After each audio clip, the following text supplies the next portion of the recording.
Hmm, puwede na rin mag-barbecue diyan.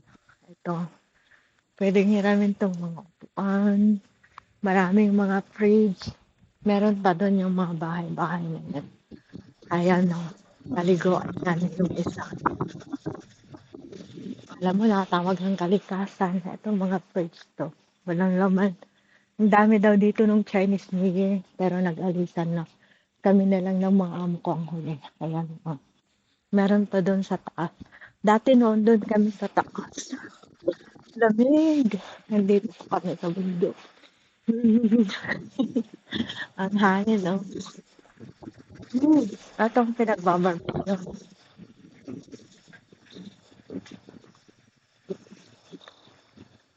Ayan. Ang linis na dati-rati dito. Ang dami. Doon kami noon sa likod ng puno na yun. Ano, mga malaki. Lamig. Ngayon, no? Baba. Ayan. Pwedeng mag-camping dyan. Lahat dito. Ayan. Mag-isa na lang yan. Yung nandun din sa taas. Mag-isa na lang. Kasi kahapon pagdating namin dito ng almost 3 p.m., nag-aalisan ng mga tao, ang dami. Mga sasakyan puno yung mga ano din, ayan, o mga car park. Puno. Ngayon, ano, kami na lang ang nahuli. Mga amo ko, late na nag-decide. Ito, may bilihan din dito, vending machine. May vending machine doon. Ito, pang lalaki, paliguan. Marami yan. Ito pang babae rin, paliguan. Itutur ko kayo, ito hugasan yan. May hugasan din doon. Ayan, nakasarado. Look guys, itutur ko kayo dito sa paliguan. Ayan. Diba ang linis? Hindi pa ako nag-supply. Sorry. Ayan, paliguan. 1, 2, 3, 4, 5, 6, 7, 8, 9. Etong pang 9, hair dryer. Tsaka ito, pang hair dryer. Ito, hindi nila sinuli na maayos. Ayan. Pero ito, itong pito, talagang paliguan. Dito ako naligo kahapon. Ayan, yung alaga ko dito. Tapos dito amo ko. Ito, paliguan lang itong. Tapos doon, ito pang lalaki. Ako ng katikas. Ito, hugasan dito. Ayan. O, paliguan. Ayan, pang lalaki yan. Tapos ito naman, ayun o, may mga kagabi nagbabarbecue yung mga. Ito, may mahugasan din dito, may lutuan ng pang hotpot o pag wala kang dalang lutuan, dito ka mag-init, dito ka magluto, ganun, ayan o, lutuan. Ayan, ayan, microwave. Ito o, may ganito rin sila o. Pwede. Pwede kang gamitin mo lahat yung mga gamit nila. Pwede. Hiramin mo. Gamitin mo. Ayan. Meron na rin dyan. Lahat ng mga lababo may mga sabon na. Ang linis. Oh. Nililinisan yan araw-araw. Tapos dito, lalagyan din. Fridge yan. Kahapon dito ko nilagay yung mga pagkain namin. Ayan oh.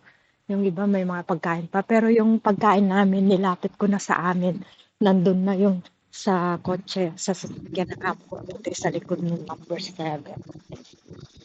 Tapos may, ayun, ang lamig. Grabe. Para kasi kabundukan. Umulan pa kagabi, ay kaninang madaling araw, mga past 2. Tapos tumigil lang kaninang 6. Ito pang banyo ng babae. Oh, hindi ba ang linis? Ang dami rin. 1, 2, 3, 4, 5, 6, 7, 8, 9. Puro siyam-siyam ang ginawa nila. Ayan. May mainit na tubig po doon sa paliguan. Hot water. Pero dito sa banyo, pag magugas ko ng kamay, yun na. Pause ko muna dahil iihi lang po ako. Ang diba? Marami pa rin naman kami nag-camp. Apat pa. Apat kami sasakyan. Pwede mo kasing ipasok dito yung ano mo sasakyan mo. Lalagpasan mo lang yung Yoho Mall dito sa Yanlong. Mga siguro 12 minutes away from Yoho Mall. Na direnayad ng amo ko. 12 minutes to 10 minutes lang. Ayan may ano din dyan hiking area. Yun, yung may mga puti-puti doon na daan-daanan kalsada. Hiking site area doon. Ayan. Ang ganda po dito. Kaso nga lang pag wala kang sasakyan, di ba? Maglalakad ka. Kaya tatawag ka ng lalamove. Meron pa rin po doon sa banda ron, may mga nga nagkakamping doon. Doon sa banda ron. Sa kanila pa to. Diyan sa likod ng punong kakahuyan na yan, doon yung strawberry farm nila. Yan. Ayan. Dito kagabi naghugas yung amo ko. Tapos sabi niya, kunin mo yung ano doon, hugasan mo rin. Hindi.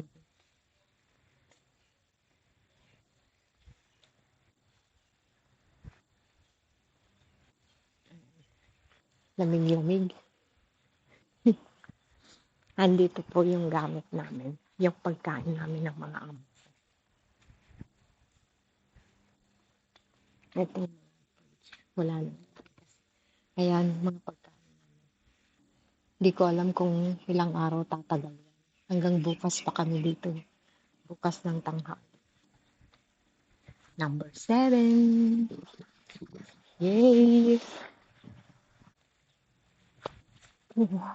Nagtataka sa mga Ang laki Mas malaki pa sa katawan ko to. Diba? Dito ako sa gubat. Kahapon ang daming tao. Kaya lang parang office ng mga ang dami pa palang mga nag-hiking din nag-camping sa ibang diba? Maraming mga squirrels dito ngayon, parang wala akong nakita. Lakad-lakad, papasyal ko kayo dito. Yan. Yung ibang camper sa may mga sasakyan pa. Ang luwang kasi dito, ayan, easy organic farming. Sa kanila pa to. Ayun may mga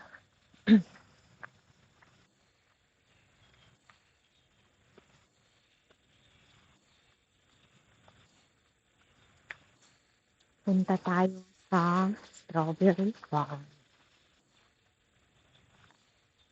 Pwede kang maglaro dito ng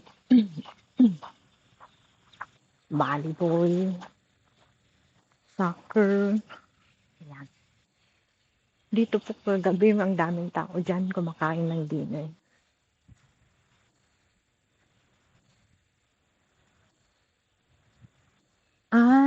Ito po Kaya ang mura lang po dito. Ayan picnic per person, $30. Tapos bring your own tent, 50 tent daw. Diba?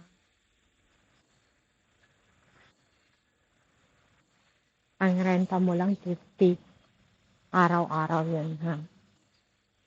So kami, ewan ko magkano binayaran namin. Kasi 3 araw. 3 araw, 2 gabi. Ewan ko kung magkano bayad namin. Ayan Diba?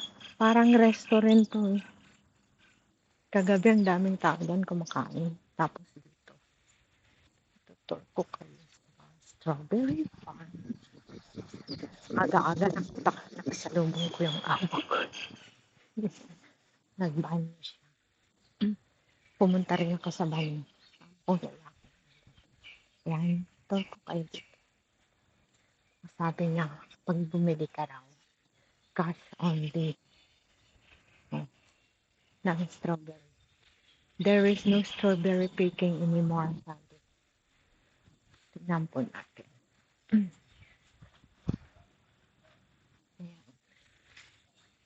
Hey, ang aga-agang strawberry.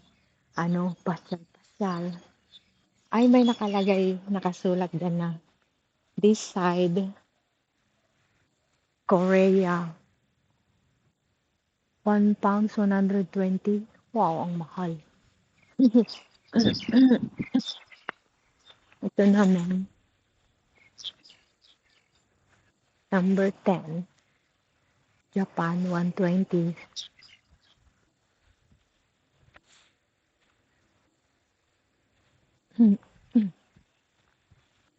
O, diba? Daming bunga.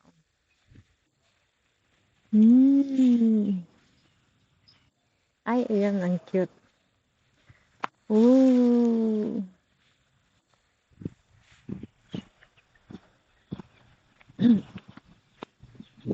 Ay, eto. Strawberry from Japan.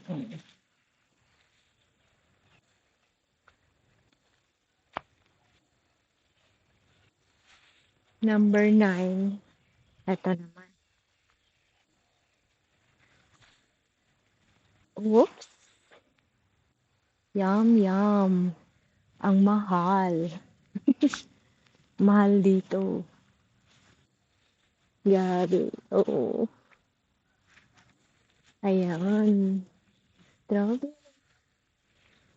Strawberry. Strawberry. Strawberry. Yum, yum, yum. Oh.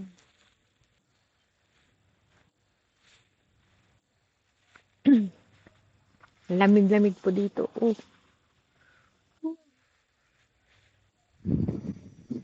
Nalalamig yung kamay ko. Strawberry po lahat yan. Doon sa banda ron, mais. Ayan. Oo.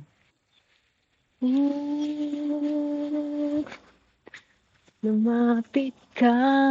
Ayan, ang laki. Grabe. Ayan, ang dami. Strawberry. Baba ko na nga.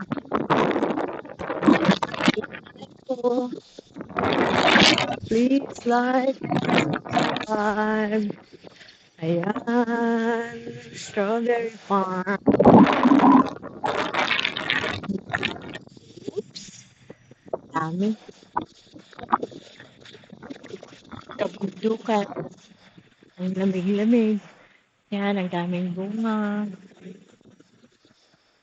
Pulang-pula. Umulan na, siguro hindi na masarap to.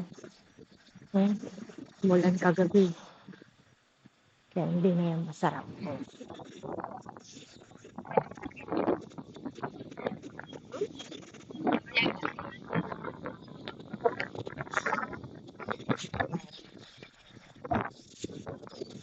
What's up?